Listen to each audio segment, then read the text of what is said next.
This is a Sandy Boy Productions podcast.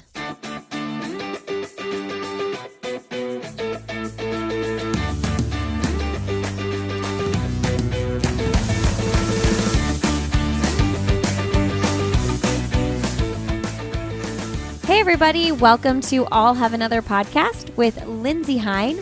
I'm your host, Lindsay, and I'm so grateful you are joining us today. Today, you're listening to episode 389, and my guest is Sid Baptista. Sid is an entrepreneur through and through. He is a father. He's the founder of PYNRS Run Crew, the founder of PYNRS Performance Streetwear, and he is passionate about making sure that running is inclusive and accessible to everybody. So we recorded this right before the Boston Marathon, and he was about to set up a pop-up shop with his clothing. He is from Boston, and so we talk about the Boston Marathon course, and we also talk about having running groups in different parts of the city, not just Boston, but other cities as well, and making sure that running feels like a safe space for people no matter the color of their skin and accessible no matter the income of the person who wants to run. This is really hard. It's a barrier. Time is a barrier. And it would be great to help come up with ways to make it more accessible and make it so that it feels safer. So this is something that Sid is extremely passionate about, which is why he started the PYNRS Run Crew years ago. I had a lot of fun talking to Sid, and I'm going to try to get him to get his podcast back up and running. He had a podcast called Fitness in Color for a little while there, and of all the things he's juggling, he decided to not continue recording for now. But I feel like I should try to convince him to keep recording and maybe join my network. All right, friends, before we get started talking with Sid, I want to tell you about Vionic shoes. These are the most comfortable recovery shoes that every runner needs to know about. It's really easy to just throw on a pair of flip-flops in the summer, but I am telling you what, these recovery sandals are saving my feet. They're saving my arches. I particularly love the Rejuvenate Recovery Sandal, which I've been wearing to the pool. We are all about the pool right now in my house, and those sandals feel so great on my feet. Vionic has great shoes for men and women, and they are so great for active recovery. They have a winning combination of supportive and cushioned layers that work together to generate this recovery. So, friends, I'm so excited to have you check out these shoes and enjoy these super comfortable and supportive sandals. They also have cute sneakers as well, by the way.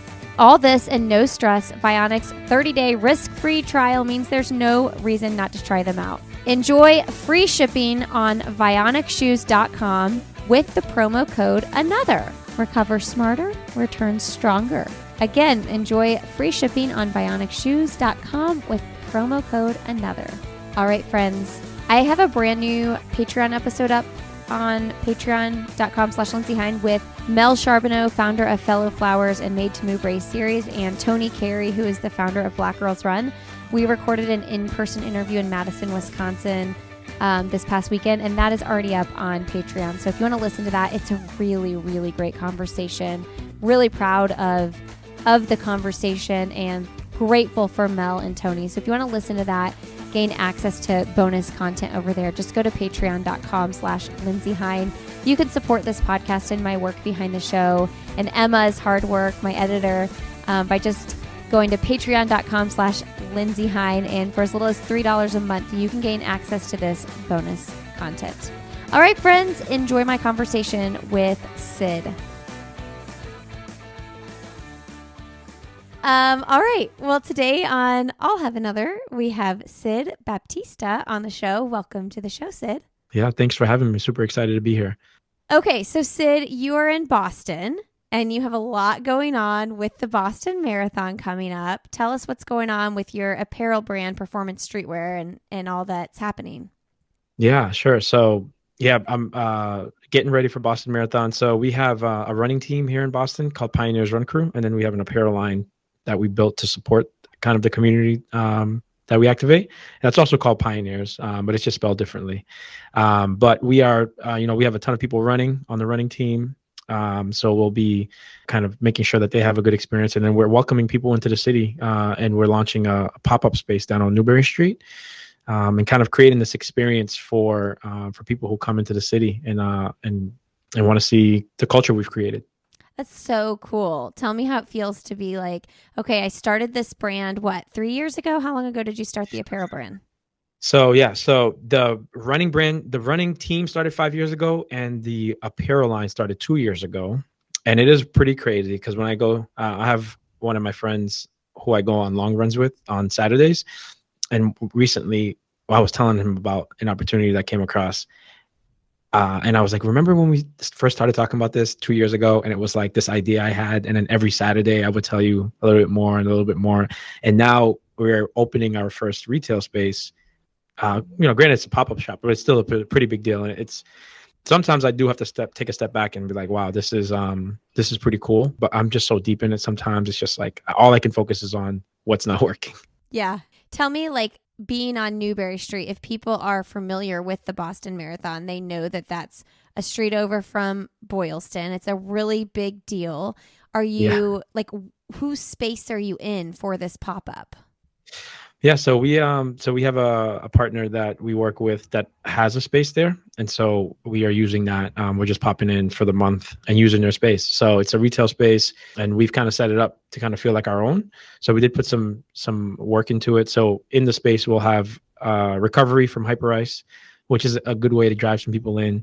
But we've put up a lot of our photos of the community, obviously merchandising with the brand, and just kind of trying to make it as much of ours as possible. So our brand is called PYNRS Performance Streetwear. And so we try to take the streetwear culture and put it into running. Okay. And just kind of take our running community culture as well and put it into running, into the general running kind of community. And so we're trying to take that vibe and bring it into the space itself. So that's so exciting. How did you even know how to develop apparel? Well, if I knew how hard it was before I got started, and this is the truth. I don't know if you have to kind of be naive to do totally things. In my past life, I've done music festivals and I didn't know what I was doing. And I would say the same thing. It was like, I would never do that again. But basically we had this running community that we created to diversify running in Boston. I'd started running many years ago. I became a running coach and kind of, people like a trusted kind of running personality in Boston. And I just found it hard to bring my friends who don't live in the city. Like, we are in the city, but don't live in on Newbury Street or down in the Back Bay or in Cambridge where I was typically running. So I decided to create my own running community in my neighborhood. But as that running community grew, we realized that the people that were coming to our runs didn't look like the people who were going to runs on the other side of town, or the people who were at the front, the start line of the running of the Boston Marathon. We were, a little bit bigger body, just different body structure. And so we found that the running apparel that we were using just wasn't really working for our community, whether it was fit, style. I remember even myself being a marathoner, buying a pair of running shorts. GQ had like this, best running short, like the best running short. So I bought them and they wouldn't fit my thighs, and I'm like, if I'm a marathoner and these don't fit my thighs, then like, what do people in my running community need? And so that's kind of where it started, the spark of it. Also, like, we've had sponsorship with brands where like we just didn't feel like we were really heard or listened to, or they were really using us to kind of sell their product and not necessarily anything else.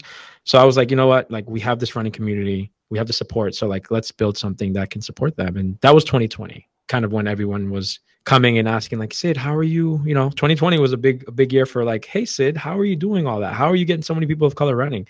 And then in that moment, and I felt like it was going to be a moment because we've been through it before where people were like trying to help. Instead of being their influencer, I was asking, where do you make your product? How do you make your product? That's what I want to know. I don't want to be on your ads.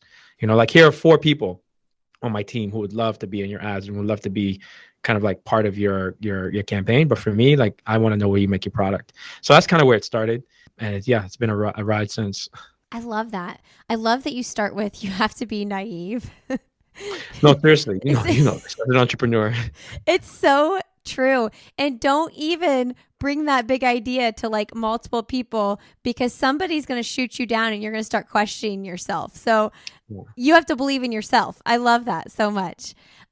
Let's talk about your running culture. And when you started running, I know you had, moved on from corporate America. You were Yeah. trying out this music festival Yeah. thing, and that was really hard. And you stumbled upon this run group and started running with them. Tell us Yeah. about that beginning journey for you. Sure. So I've been a runner, I guess, in my past life, but as a sprinter. So I sprinted in high school. Oh yeah, this is wild, you guys. He was like a really fast sprinter too. Sprinter to marathoner. Here we are. Like Yeah. short sprinter, 100 meters. Yeah. So 100. I had high school records. They're gone now. And fun fact. So Gabby Thomas went to the same high school that I did. That's awesome. She's a lot younger. She's a lot younger. We always kind of banter, me and her, about it. But the same year that she was kind of like really doing well in high school was the same year my records were broken. So they had a pretty strong track program. So I ran the 100, the 200, the 4x1, and the 4x4. I ran like a 10.8 in the 100, and so I was pretty fast. I didn't run in college, but then when I got out of college, you go through that phase where like you're still playing intramural sports with your friends, and you kind of like, I went 4 years of college. I went 4 years of high school, 4 years of college, and then I got a job at PwC, which is a big four accounting firm. And I was there for 4 years, and I was kind of feeling like, what's next? Well, I was there for 6 years total, but kind of around that 4 year mark, I was like, what's next? And I wasn't really playing basketball or like playing intramural sports anymore. And then I got into creating music festivals. And so I ended up quitting my corporate career to start a music festival, which failed for many reasons. And so then once I found myself in this kind of area of like, I don't have an identity. Like I'm not in the school. I don't really play the sports with my friends anymore. I'm not in this corporate America where like, what am I? And so I was like walking down Newberry Street, and I saw one of my friends, Jarek Walker, who's another Black guy, running with Nike Run Club. And I was like, well, if he can do that, like maybe I should try. It looks like he's having fun. So I think it was like the second or third time I walked by him that I finally tried it, and it was like so hard. It was like impossibly hard for me. I was like, I didn't make sense. Why would you run more than a lap or two around the track? But I just kept seeing how that community kept like showing up for each other, smiling. People would like run by me or run with me and like, be nice to me. And I was like, I'm trying to beat you. Why are you trying to be nice to me? So that's kind of my first introduction into the running community. And it was just something I needed at the time, right? Like I was struggling with identity. And so as I began running, I started building more confidence. I started building more discipline. I started kind of having conversations with myself during these longer runs. And I fell into running hard. I ran a marathon, I think within the first year. Yeah, within the first year I ran a marathon. And so if you think of it, I ran my first mile, and then like 5K, 10K, and then I jumped right to the marathon. And so you really have to immerse yourself in running to do that. And so that's where I was. And I just like fell in love with what it was doing for my body and for my mind. I was just going to say, a true love story. You run a lap to a marathon in 1 year. Yeah, no, it was crazy. It's crazy, but I enjoyed it. One of the things I noticed in my research for this interview is you talking about growing up in Boston and the fact that the Boston Marathon doesn't even run through much of the city. When you run New York City Marathon, you're running through all the boroughs. I never thought of it like that. I knew that you run, you start in Hopkinton and it's a point-to-point course and you end on Boylston. But honestly, since it's point to point, I don't even think about like where I am. I'm just like, get me to Boylston, right? Yeah. But that's a really big deal. So talk about why that matters and why it matters that this race doesn't run through certain communities and what it's like to be from a community who isn't in like that line into the Boston Marathon. What does the Boston Marathon mean to you if you live in a community that isn't like directly involved in the race? Exactly. Yeah. No. It doesn't mean anything, to be honest with you. Like I didn't know the Boston Marathon was just something that came on TV on a Monday that we had off growing up in Boston, right? Like it wasn't something that we would watch on TV here and there, but it wasn't something that was even thought of because it wasn't anything that we knew. And so, yeah, Boston's a very segregated city. So we can start there. And then the parts that I live in. So I live in Dorchester, which is the biggest, most diverse neighborhood in Boston. However, it's still broken down into villages, Okay. where it's like, then you have like Black and Latino and your BIPOC folks in one area, and straight down the line you'll cut down Dorchester Ave. On the other side is where the majority white people are, and so even within Dorchester it's very segregated. But like down in the Back Bay is where like there are no people of color. Like in the South End there are people of color, but the marathon doesn't even come into the South End, and so the majority of the marathon goes through suburbs of Boston that are majority white, and then come into Boston through Brookline, which is like the most prestige, like the most expensive place to live, probably in America, where Tom Brady had his house. Wow. And then it cuts into Boston, right? So it comes through Newton, into Brookline, or Austin, Brighton, into Brookline, into Boston. And so like, it was just not something we thought of. So it was not something that we ever thought to be accessible to us. And even when we started running, we never thought about the Boston Marathon. And especially when I started running in Dorchester, there's just something that we never thought of. Yeah. Okay. So talk to me about you starting the Pioneer Run Crew, why you started it, and what your big dreams are for it. Yeah. So as I was running with Nike Run Club, I grew into the space. Like I said, I had quit my corporate job, so I was kind of figuring it out, and I ended up really falling in love with running, right? And then I became a pacer, and then became a running coach with the Heartbreakers. So Heartbreak Running Hill Running Company. I became a coach there. And so in 2017, I was like, no one's really coming. Like I was always one of a few people of color in these communities. And so it was like, I love what running is doing for me.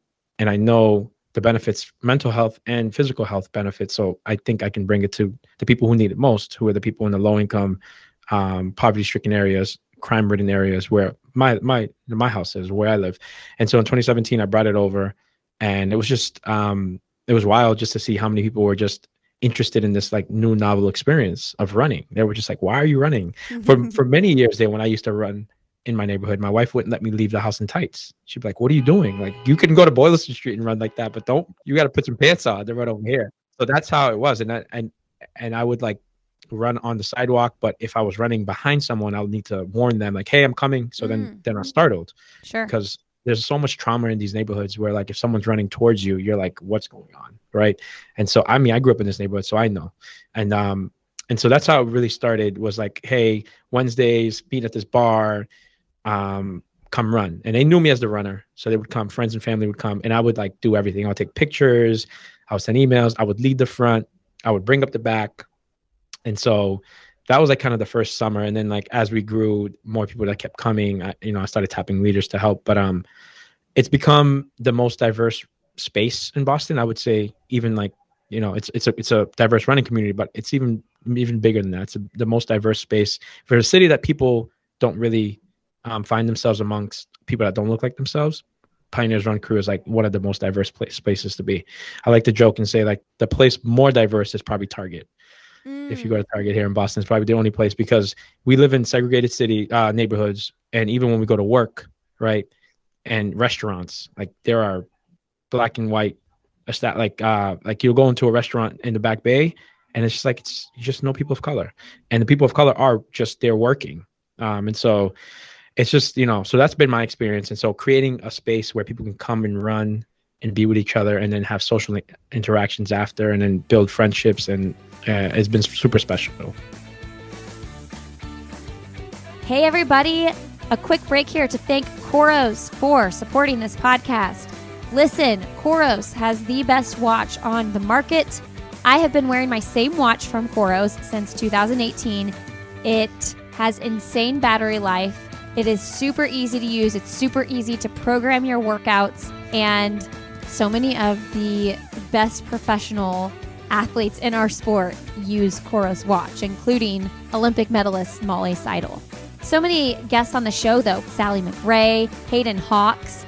So many pros use the Koros watch. Emily Infeld, Camille Herron. I could just go on. So if you're in the market, I think that this is a good time to make the switch. If you've been using Garmin or any other watches, this is the time to make the switch to Koros. I'm telling you, they're cutting edge.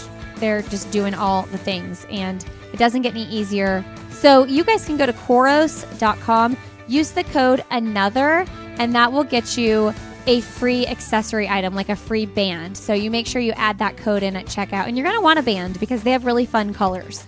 All right, friends, back to the show. Yeah, I listened to you interviewing Dr. Ibram Kendi, which, holy crap, that's freaking cool that you got to interview him. That was like one of my first interviews, and I was so nervous. I feel you. I've had interviews like that where I'm like, oh my gosh, like this could be really easy, but because like there's so many good things they could say. Also, you were put in a really hard position because it was right after the Breonna Taylor. It came out that like the person wasn't getting convicted, and it was not a good day, or even charged. It was not a good day. I remember his support, his admin support reached out and was like, "Hey, he's gonna be a bit late," and it was like I was sitting there for 15 minutes of a 30-minute meeting. Gosh. And so when he came in, you could just see it. It was heavy. And so I was like, let's just jump. And it was like my one opportunity to talk to him. And so we're like, let's just jump in. And that's, I mean, I think I said in the episode, that's the reality of, you know, especially in that time, even now, you know, it's not as highlighted anymore in the news, but that's the reality of being a person of color in this country. It's like, you just kind of roll with the punches, you know? And so we did the interview, and it was powerful, but it was hard. I bet it was. You rolled with it. You did a great job. Thank you. One of the things he said, though, was like he kept talking about policy change. Like you were talking about how do we make this more inclusive? How do we make it more accessible to people of color and people in these lower income communities? And he kept talking about policy change. And I was thinking, but what does that mean? I don't know. Mm-hmm. Do you know what he meant by that? And can you explain a little bit? Yeah, I think that so I like to think of it as like there are many stages of kind of like the fight for racial justice, and until government can like put laws in place or policies in place that then support some of the work that local activists and local kind of like communities are being able to like then point to. I think that's kind of where he's going with, where it's like, yeah, we can do all the rah fighting at the local level or even at like the lower level, but until we can like change systems and institutions at the higher level, then it's never going to trickle down. I think that's kind of like the way I look at it. I like to think of tackling it at many kind of levels. Like you got the people in the middle, right?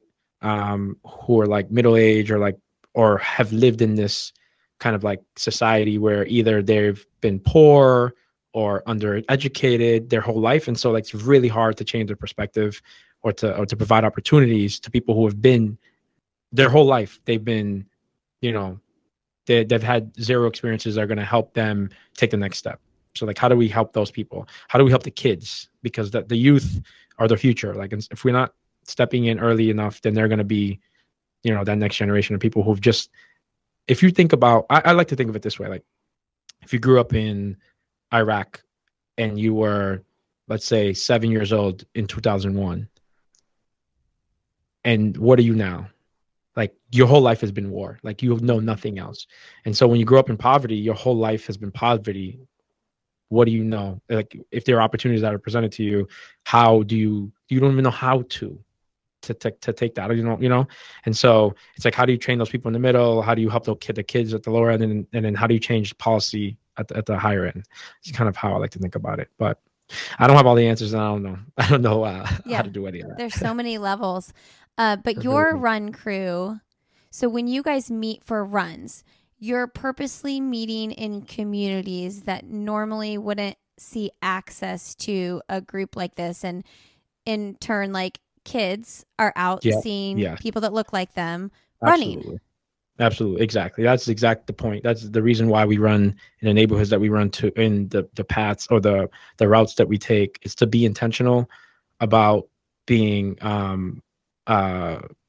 intentional about being seen and representing kind of the communities that we live in.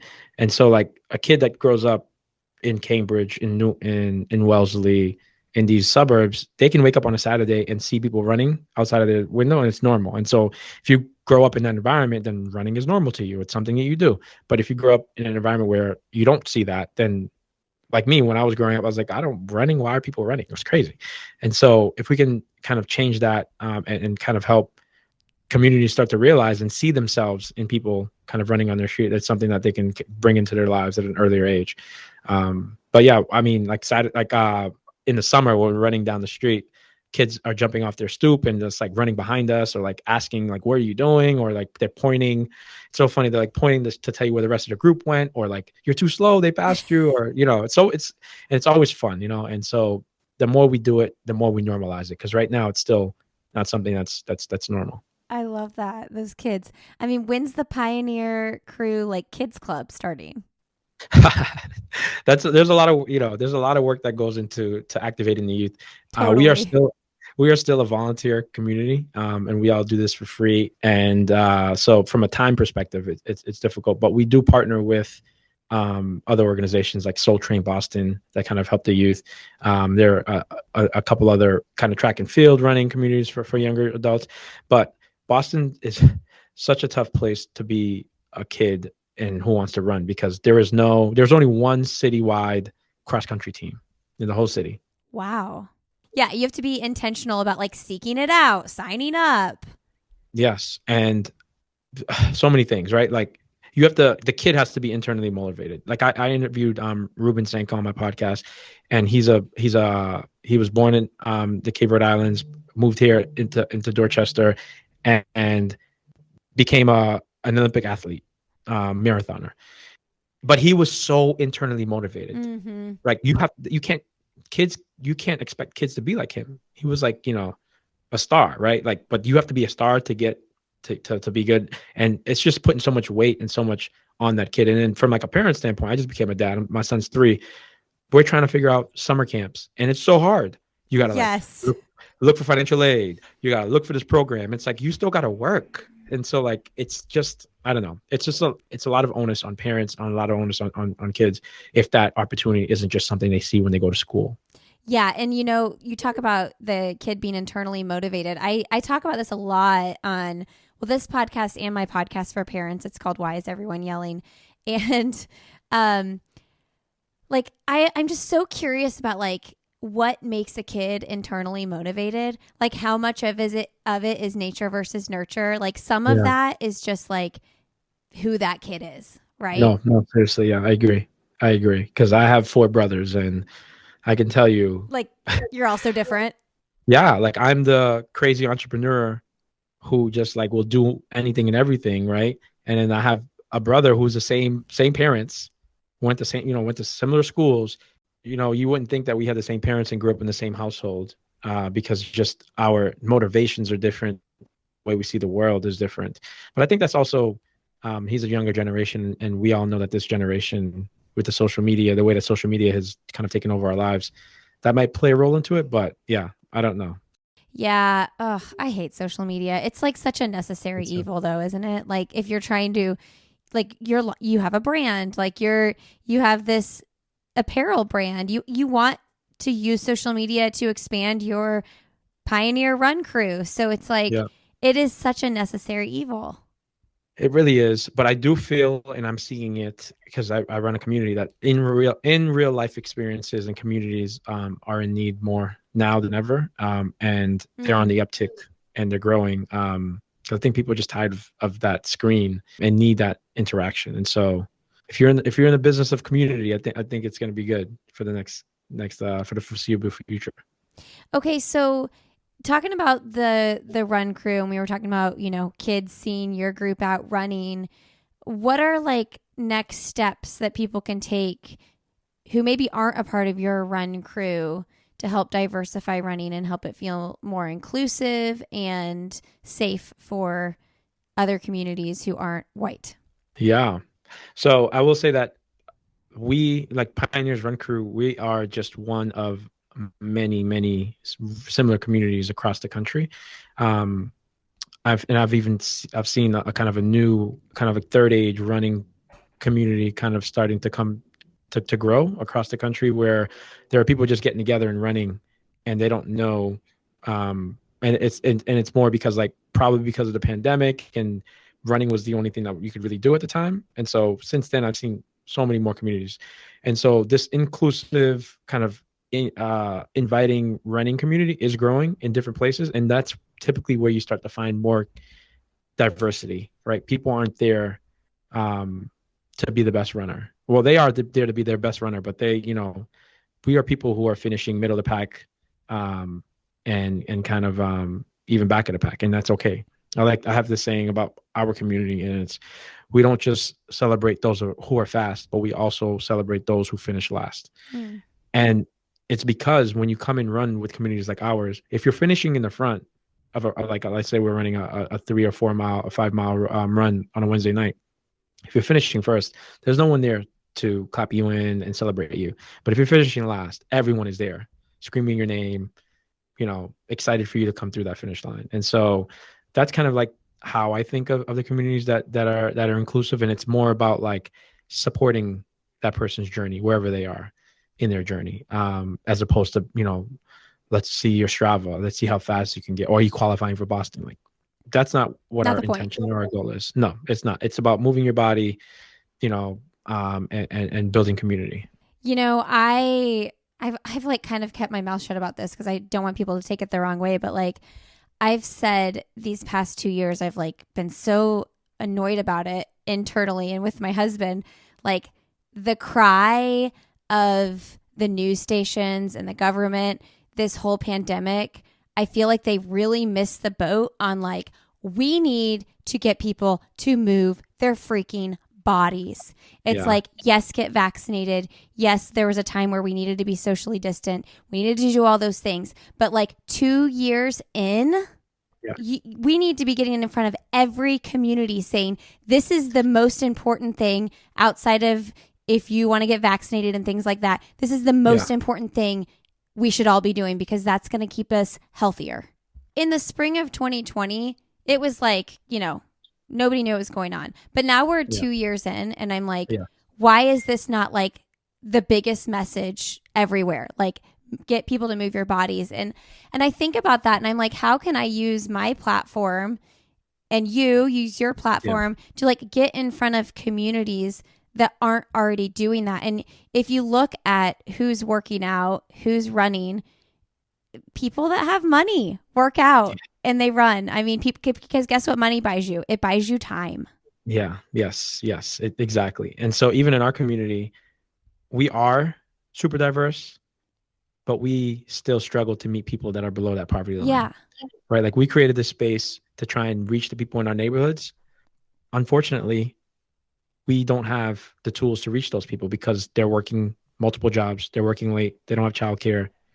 They have so many other problems in their lives that they can't think about running. And I can relate because now that I'm like launching this pop-up space and I have all these crazy things, that's when I start to neglect my health. That's when I don't eat well. That's when I don't work out, right? Like my buddy, my weekend runner, my Saturday morning runner, he texted me. He was like, hey, are we going for a run? I'm like, man, I haven't run in 2 weeks. And you're going to, so think about that. We're neglecting our health because we don't have time.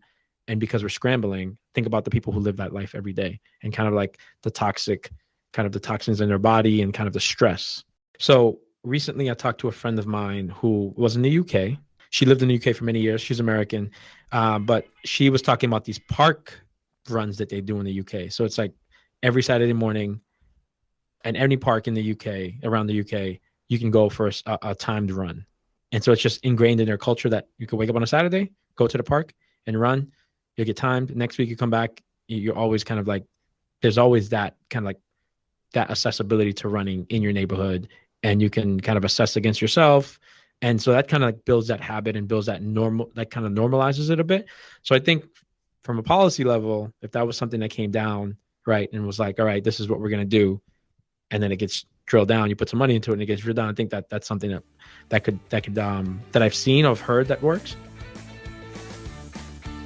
Hey friends, a quick break here to thank Previnex for supporting this podcast. If you are feeling achy in your joints at all, if you're wondering, would the Joint Health Plus supplement that they have help me? I'm here to tell you it probably will. It delivers ingredients that are clinically proven to offer the most comprehensive and complete joint protection and relief available on the market. So many people have reached out saying they cannot believe the difference it has made. I take this product every single day myself. And this is a company I stand by that I really believe in. They have a really great vegan protein powder that I use almost daily. My kids use it. They have great kids vitamins as well. They're Super Bites. They actually donate a bottle for every bottle you purchase. They donate a bottle to malnourished kids around the world. doing really great work over there. I also just get my multivitamins from Previnex as well. So you all can go to Previnex.com and use the code ANOTHER to save 15% off your order. All right, friends, back to the show. That's a really brilliant thought. And I've heard of those runs as well. I think I've interviewed someone that has talked about those from the UK. That's a really good idea. And I mean, honestly, it just takes people rolling up their sleeves and getting involved. But we all have our lives. We have our families. We're entrepreneurs. We have they're like the onus can't be on individuals. It really can't. It's hard. Yeah. And even like just even from like a representation standpoint, like for me in creating this running apparel brand, it's creating a brand in running that people can relate to and see themselves in. Yeah. Right. Something that they feel comfortable in. We had a brand partnership recently where every time we got product, the women were like, what's going on? This is not working for my body. Right. And so then like, how demoralizing is that when you got the best running apparel that doesn't fit you? Right. Or like, our culture is vibrant and loud, but our apparel is not. It's like, doesn't fit kind of our personalities and the way we live. And so like, there are so many little things about even when it comes to apparel that kind of like people, if you don't see yourself as a part of it, right, then it's not something you're interested in. So that's kind of like my little way of supporting my community, is creating apparel that fits them and makes them feel good, and also something that they can kind of represent themselves in. And so, and I know that, like I said before, PYNRS Run Crew is just a subset of many of these communities across the country. In North Carolina, in Raleigh, I bet there's one very similar. Yeah, I'm gonna look it up. I just actually looked up to see if there was a Black Girls Run in Raleigh, because I was pretty well connected to the group in Indianapolis. I just requested to join their Facebook group here. Yeah. So there are many. Yeah. So you're going to find them everywhere. It's just finding them and then supporting them. These brands, these big brands, they have a lot of money and they're going to come and go, but get what you can while you can out of them. Sure. And learn how to use those relationships. But yeah, the brands, I think there are brands that are doing it really, really well, that are helping these communities too. So yeah, the future is bright for running though, I will say. That's so good. You have me motivated to do something creative. It's just like figuring out the steps, right? Like right now I'm meeting, I just put a note out in my neighborhood Facebook group, I'm going to run at 7 a.m. I'm going to meet at the corner of Inglewood and Manchester. Anybody who wants to join me, show up. Yeah. That's not doing anything to diversify running though. Let's be honest. But yeah, well, I mean, it's that's just one little thing. And it's so easy for me, but I'm how can I do something that's a little more challenging that could help this issue? Yeah. Probably not meeting in my neighborhood. We all have our roles. You have a platform here and you have people like me on here who potentially could spark the interest in someone who lives in a neighborhood where they can make a difference. I think that's also a part as well, Yeah, it's not easy. There aren't answers, right? We got to go and create them, and everything starts in the mind. And so you create that idea, you come up with something, you put some consistency behind it, and it becomes, what I'm doing today, So cool. How do I convince you to get your podcast going back on? Because I saw that it hadn't aired an episode in a year, and I'm what do we need to do here? What happens is the last episode of the podcast was probably when I launched my crowdfund for my apparel line. And so I shifted, and I do want to launch it. It's just I gotta get help. I gotta find help. I'm gonna email you. We're gonna talk about this. That'd be helpful. Yeah, that'd be great. I have a lot of ideas. And so yes, I'd love that. Okay. All right. Well, I feel like this conversation could extend for a really long time, because I'd love to ask you more questions about being a dad and your wife and how she's involved in the business and all these things. But for the sake of time, you're launching your pop-up shop. You got things to do. Let's wrap up with end of podcast questions here and move along. Yeah, let's do it. What is something professionally or personally you would like to do that you haven't done yet? I think that I've been thinking about it here and there about how do we continue to change kind of the future of running. And I always say, if you want to change the future of running, you have to start with the kids, with the youth. And it's not something I've been able to do before. And so it's something I've thought about, and hopefully what I've learned though is like, go make the money first, right? Like I started in nonprofit, like right before I went to PwC, I like joined a nonprofit for a year, and I was like, you gotta have the money before you go do that. So like, go build a business and then come back and figure out how you can lift others. So that's something that I think about a lot. Well, and I like that you said that too, because it's like, I feel like people, and I'm talking about myself, I'm an Enneagram 7. I want to do everything right now. And here's the idea I want to go do. But there's so many things that have to happen before you do. It's like, Yeah. I'm not good at the execution, like getting all the things in order. So I like that you said that, because it's like, okay, you have this dream. You will make it happen, but you realize like the steps you have to take first to like make it be a thing that actually can happen, that you can execute. Yeah, because if in reality, in this capitalistic society that we live in, if you don't have the money, then you can't do anything. And I've learned that. And so go do that first, make the money, and then come back and be able to support it and then sustain it.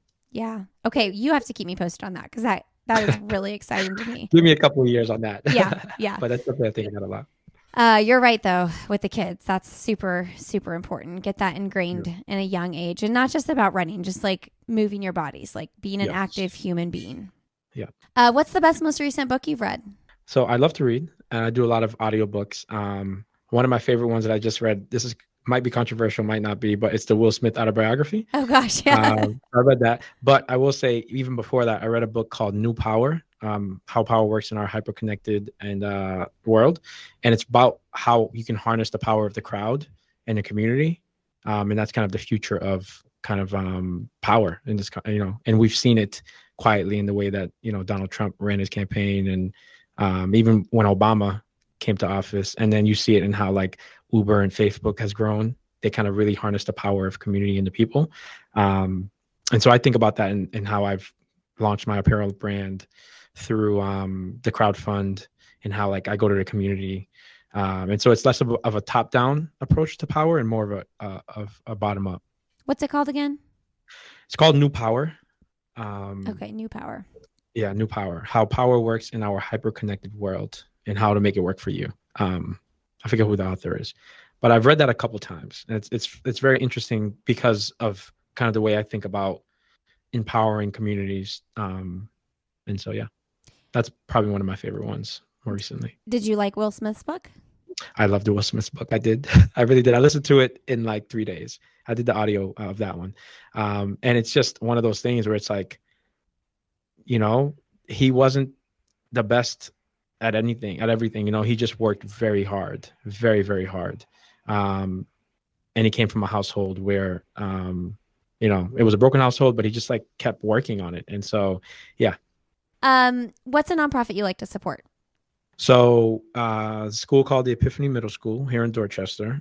It's one of the reasons why I am where I am today. So I did grow up in the neighborhood here, and I went there in middle school, and it kind of like changed the trajectory of my life, because then that's when I thought about private school and education in a different way, and then coming back and working there and sitting on the board. And so that's a great nonprofit to support. Wow. Are you on the board now?